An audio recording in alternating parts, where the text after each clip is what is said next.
Hallelujah. एक छोटी सी प्रार्थना हम करेंगे। प्रार्थना के साथ हम हमारी वचन के अंदर हम चलेंगे। हम सब आंखों को बंद कर हमारे सिरों को झुकेंगे।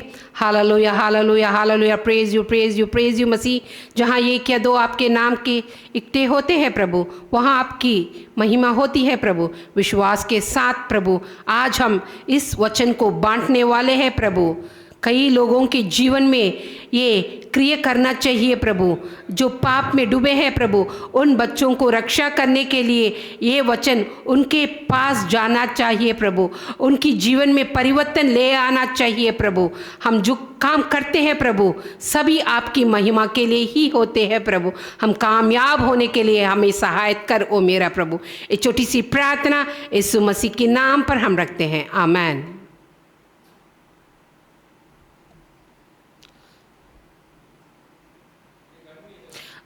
कंटिन्यू। हालेलुया। अब हम निकालेंगे लूका का पुस्तक निकालेंगे, उसमें 19 हम निकालेंगे।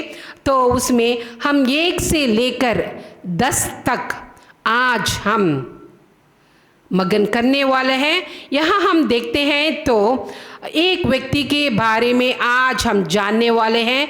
वो होता है जक्कयू नामक एक व्यक्ति।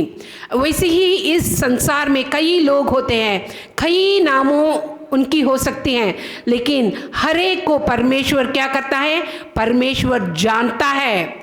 और वो जब चाहता है नाम लेकर पुकारता है। जब परमेश्वर नाम लेकर पुकारता है तुरंत हम क्या करना चाहिए, परमेश्वर की संग जाने वाले होना चाहिए। यदि हम ऐसे जाते हैं तो ज़रूर हमारे ज़िंदगी में हम उद्धार पा सकते हैं। ऐसे ही एक व्यक्ति के बारे में आज हम जानने वाले हैं। वो होता है जक्कयू नामक एक व्यक्ति होता है।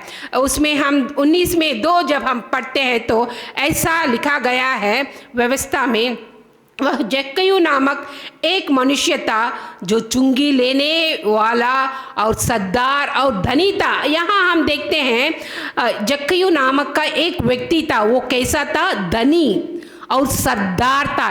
इसका मतलब होता क्या, उसके पास कोई भी कमी नहीं था। वो सरदार था, सबको अधिकार कर सकता था और उसके पास धन दौलत था। इसका मतलब वो जो भी चाहता है उसको वो खरीद सकता था। ऐसा व्यक्ति था। लेकिन ऐसा व्यक्ति होने से भी उसके दिल में एक आशा था। वो आशा होती है परमेश्वर को देखने की आशा है।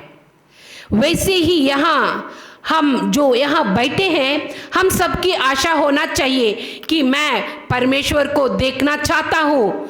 यदि मैं परमेश्वर को देखूंगा तो परमेश्वर मेरे जिंदगी में जो भी खमियां हैं, सारी खमियाओं को, सारी पापों को वो छुटकारा देगा। क्योंकि हमारा परमेश्वर उद्धार करता है, वो हमें छुटकारा देने वाला परमेश्वर है। यहाँ हम जक्कयू को जब देखते हैं, जक्कयू को परमेश्वर के बारे में नहीं मालूम था, लेकिन उसने क्या किया, उसने सुना था। इसीलिए व्यवस्था में लिखा गया है, सुनने से क्या बढ़ती है, हमारा विश्वास बढ़ती जाती है। यदि हमारा विश्वास परमेश्वर में बढ़ती जाएगी तो हम उसकी महिमा को हमारे जिंदगी में हम देख सकते हैं।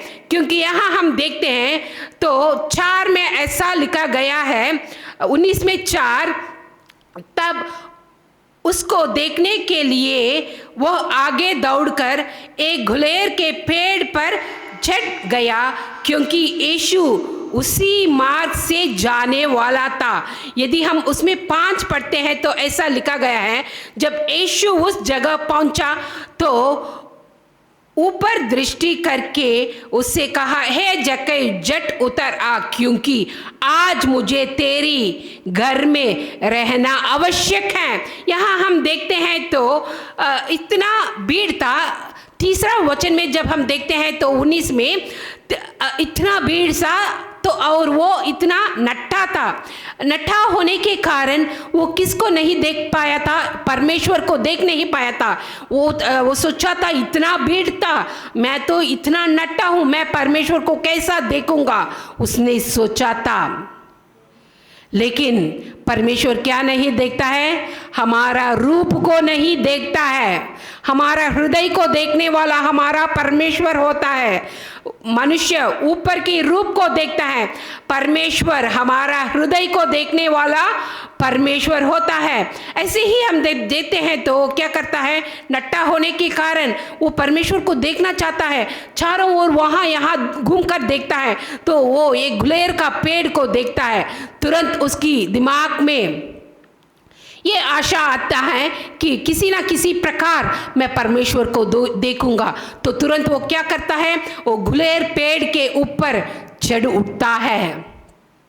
ऐसे ही हमारी जिंदगी में भी यदि हम में आशा होती है किसी चीज को पाने के लिए, हम क्या करना चाहिए? प्रयास करना चाहिए। हमारे जिंदगी में कमी हो सकती है, तकलीफ हो सकती है, लेकिन उन सबको भी संभाल कर जब हम आगे बढ़ते हैं, हम परमेश्वर की महिमा को जरूर हमारी जिंदगी में हम देख सकते हैं। यदि हम थक जाते हैं किसी ना किसी कमी के कारण, इसका मतलब होता है कि शैतान ने तुझे पकड़ लिया है। यदि आजकल की जिंदगी में हम देखते हैं बच्चों लोग किसी चीज को पाना चाहते हैं तो जहां भी वो जाना चाहते हैं किसी ना किसी मार्ग को निकाल कर चले जाते हैं, लेकिन जो मार्ग में वो चलते हैं वो परमेश्वर की मार्ग होना चाहिए। यदि ऐसे मार्ग में तू चलेंगे तो परमेश्वर की महिमा को जरूर तू देख सकते हैं। जैसे हमने हमारी जिंदगी में देखा था, मैं आशा करती हूं कि आप सब भी ऐसी आशीर्वाद पाइए, जिसे हम जक्कई को देखते हैं वो गुलेर के पेड़ पर चढ़ जाता है और ऊपर से वो क्या करता है? परमेश्वर यीशु मसीह को देखने के लिए उठता है। लेकिन हम देखते हैं, हम सोचते हैं कि कभी कभी हम ऐसे सोचते हैं कि मैं ये कार्य कर रहा हूँ, परमेश्वर मुझे देख नहीं रहा है। कभी कभी गलती करते हैं तो हम सोचते हैं कि परमेश्वर देख नहीं रहा है। लेकिन जहाँ भी हम हो, अंधकार में या प्रकाश में या कमरे में या कमरे के बाहर में, जिस भी स्थान में हम हो सकते हैं, लेकिन सबको दृष्टि लगाने वाला परमेश्वर हर एक पर सभी समय वो दृष्टि लगाता है और लगातार हम पर दृष्टि लगाता है। इसीलिए हम क्या करना चाहिए? सभी समय वचन को हमारे हृदय में रखकर हम आगे बढ़ने वाला होना चाहिए। हम देखते हैं वो गुलेर पेड़ पर चढ़ जाता है जक्कई उतरने के बाद यीशु मसीह क्या करता है? सारी भीड़ को छोड़ता है और ऊपर जो जक्कई था उसको बुलाता है, बोलता है तू झट उतर आ, क्योंकि मैं तेरे घर में अवश्य आज रहना चाहता हूँ। वैसे ही हम बुरी परिस्थिति में आज हम हो सकते हैं, लेकिन आज परमेश्वर आपको और हमको बुला रहा है झट आने के लिए। झट का मतलब क्या है? तुरंत आना। जैसा परमेश्वर ने अब्राहम को बुलाया था, तुरंत उसने क्या किया? पीछा नहीं देखा, लेकिन आगे मोड़कर परमेश्वर की ओर बढ़ा था। वैसे ही आज परमेश्वर चाहता है हम सबको भी आगे बढ़ने के लिए। यदि हम झट आते हैं तो उसकी महिमा और उसकी आशीर्वाद को पा सकते हैं, यदि नहीं आते हैं तो हम खो जाते हैं। यहाँ हम देखते हैं जक्कई क्या करता है? परमेश्वर की बुलाव को सुनता है और तुरंत नीचे आता है और क्या करता है? परमेश्वर की महिमा को पाता है। ये यदि ऐसी कभी कभी हमारे इस जिंदगी में परमेश्वर बुलाता है और हम नहीं आते हैं तो इसका मतलब हम इस दुनिया में खो गए हैं। लेकिन परमेश्वर ने हमें चुना है तो इसका मतलब खोने के लिए नहीं, लेकिन परमेश्वर की राज्य को पाने के लिए। वैसे ही हम देखते हैं कई लोग जब क्या करते हैं, जब परमेश्वर हमें आशीर्वाद देता है तो परमेश्वर की बच्चे नहीं, लेकिन और लोग क्या करते हैं?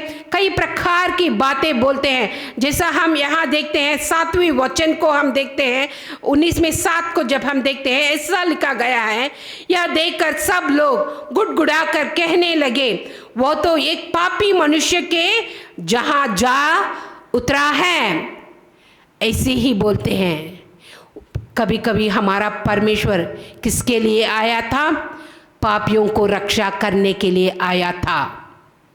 यदि परमेश्वर आज हमने किसी ना किसी पाप किया है तो आज परमेश्वर हमें क्षमा करना चाहता है।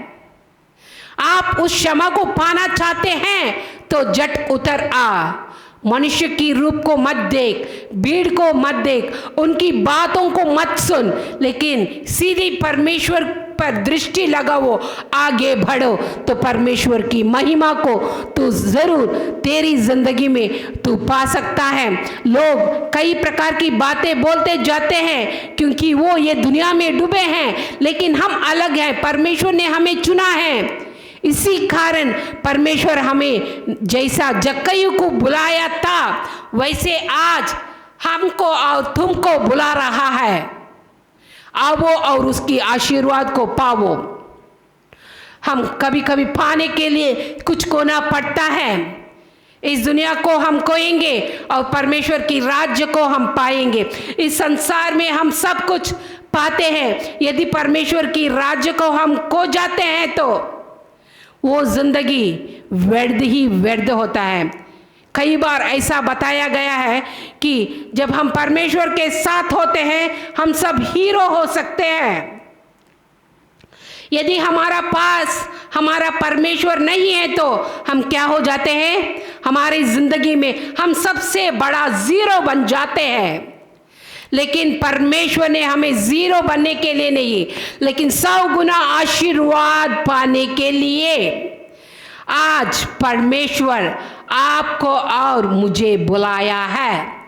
बुलाया हुआ परमेश्वर छोड़ेगा नहीं और त्यागेगा भी नहीं, लेकिन आशीर्वाद के बाद आशीर्वाद हमें दिलाने के लिए परमेश्वर ने हमें बुलाया है।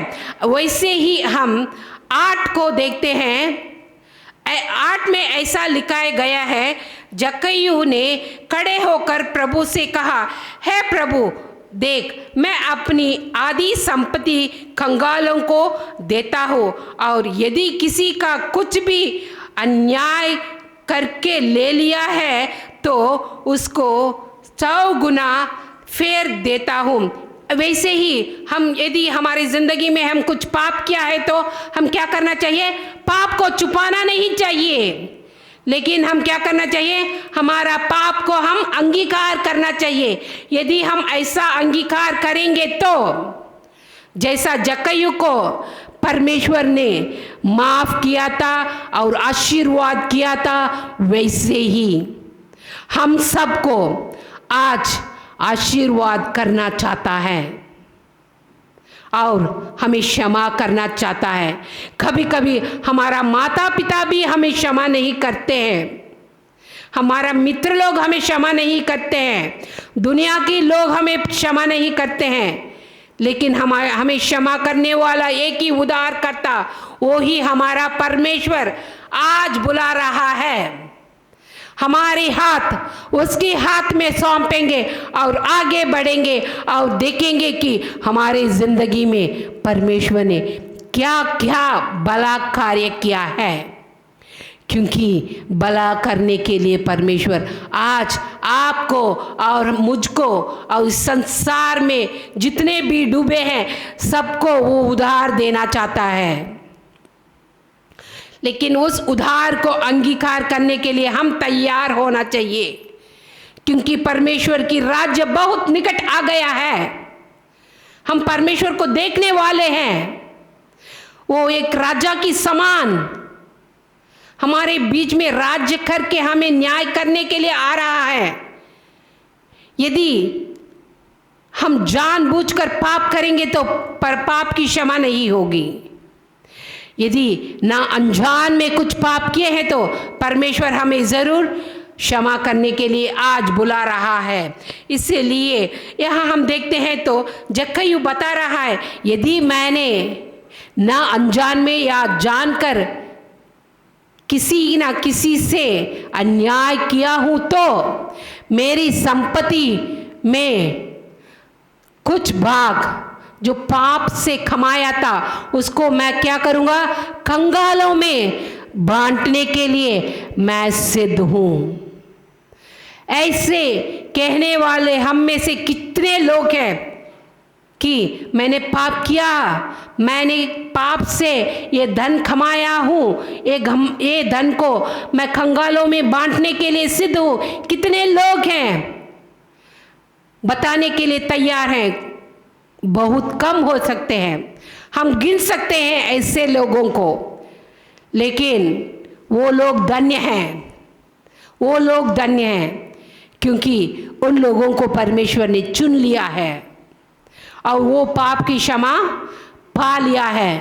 परमेश्वर आज बुला रहा है तो हम तैयार होंगे। हमारे परमेश्वर के लिए कई नाम हैं, वो आश्चर्य करता है, हमें आलोचन देने वाला परमेश्वर है, हमें उद्धार करता है, कई नाम हैं। लेकिन यहाँ हम जब 9 में पढ़ते हैं, 19 में 9 पढ़ते हैं तो ऐसा लिखा गया है, तब यीशु ने उससे कहा, आज इस घर में उद्धार आया है, इसलिए कि यह भी अब्राहम का एक पुत्र है। ना अनजान में उसने क्या किया? पाप किया है। लेकिन आज परमेश्वर कैसा अंगीकार कर रहा है? परमेश्वर का अंगीकार होता है वो भी अब्राहम का पुत्र है। आज आप और मैं भी अब्राहम का पुत्र और पुत्री है। आज परमेश्वर ने हमें भी अंगीकार किया है, हमें भी उद्धार दिया है। खोए हुए भेड़ों के समान हम घूम रहे थे, लेकिन परमेश्वर ने क्या किया? हमें जाल लगाकर पकड़ लिया था। जैसा पतरस को हम देखते हैं तो पतरस को परमेश्वर ने क्या किया? जाल लगाकर पकड़ लिया था। वैसे ही आज यहाँ जितने भी बैठे हैं, जितने भी परमेश्वर की वचन को जानने के लिए आशा के साथ आए हैं, आपकी इच्छा के अनुसार नहीं आए हैं, लेकिन परमेश्वर ने आपको जाल लगाकर पकड़ा है, तो उस जाल के अंदर से आप जा नहीं सकते हैं। यदि उस जाल के अंदर ही आप होंगे तो उस जाल ऐसी आशीर्वादों से भर जाएगी, जैसा पतरस की जाल को परमेश्वर ने क्या किया? ऐसा भर दिया था कि वो जाल फट गया था। ऐसा ही यदि आज तू परमेश्वर को अंगीकार किया है तो तेरी जिंदगी में ऐसा आशीर्वाद तू पाएगा कि उन आशीर्वादों को तू गिन नहीं सकते हैं। ऐसा आशीर्वादों को आज परमेश्वर हमें देने वाले हैं। इसीलिए हम सब मिलकर परमेश्वर के आगे बढ़ेंगे ताकि परमेश्वर हमें संभालेगा। मनुष्य हमें संभाल नहीं सकते हैं, लेकिन हमारा परमपिता आज हमें संभालने के लिए सिद्ध है। उसी में 19 में 10 जब हम पढ़ते हैं, ऐसा लिखा गया है, क्योंकि मनुष्य का पुत्र खोए हुए को ढूंढने और उनका उद्धार करने के लिए आया है। किसके लिए हमारा परमेश्वर आया है? जो खोया है, खोए हुए लोगों को बचाने के लिए आए हैं। जो पहले ही उद्धार पाया है, पाप से बाहर निकाले गए हैं, उनके लिए नहीं आया है, लेकिन जो खोया है, खोए हुए लोगों को बचाने के लिए, जैसे जक्कई को परमेश्वर ने ढूंढ कर गया था और परमेश्वर ने उसको उधार दिया था। यदि आज हम भी जक्कई के समान परमेश्वर को ढूंढकर हम आगे बढ़ते हैं तो परमेश्वर क्या करेगा? जरूर हमारे जिंदगी में ढूंढकर हमारे घर आएगा और हमें उधार देगा। और हमारे घर भी जैसा जक्कई का घर आशीर्वादों से और उधार से भरा था, हमारा घर भी आज उधार से और आशीर्वादों से भरेगी। और हमारे घर में कोई रोग नहीं होगा, कोई कमी नहीं होगा, किसी की भी परवाह नहीं होगा, कुछ ही कुछ होगा। परमेश्वर चाहता है उनके बच्चे ऐसा हो। हम परमेश्वर के बच्चे होते हुए परमेश्वर चाहता है कि हमारी जिंदगी में किसी चीज़ की कमजोरी ना हो।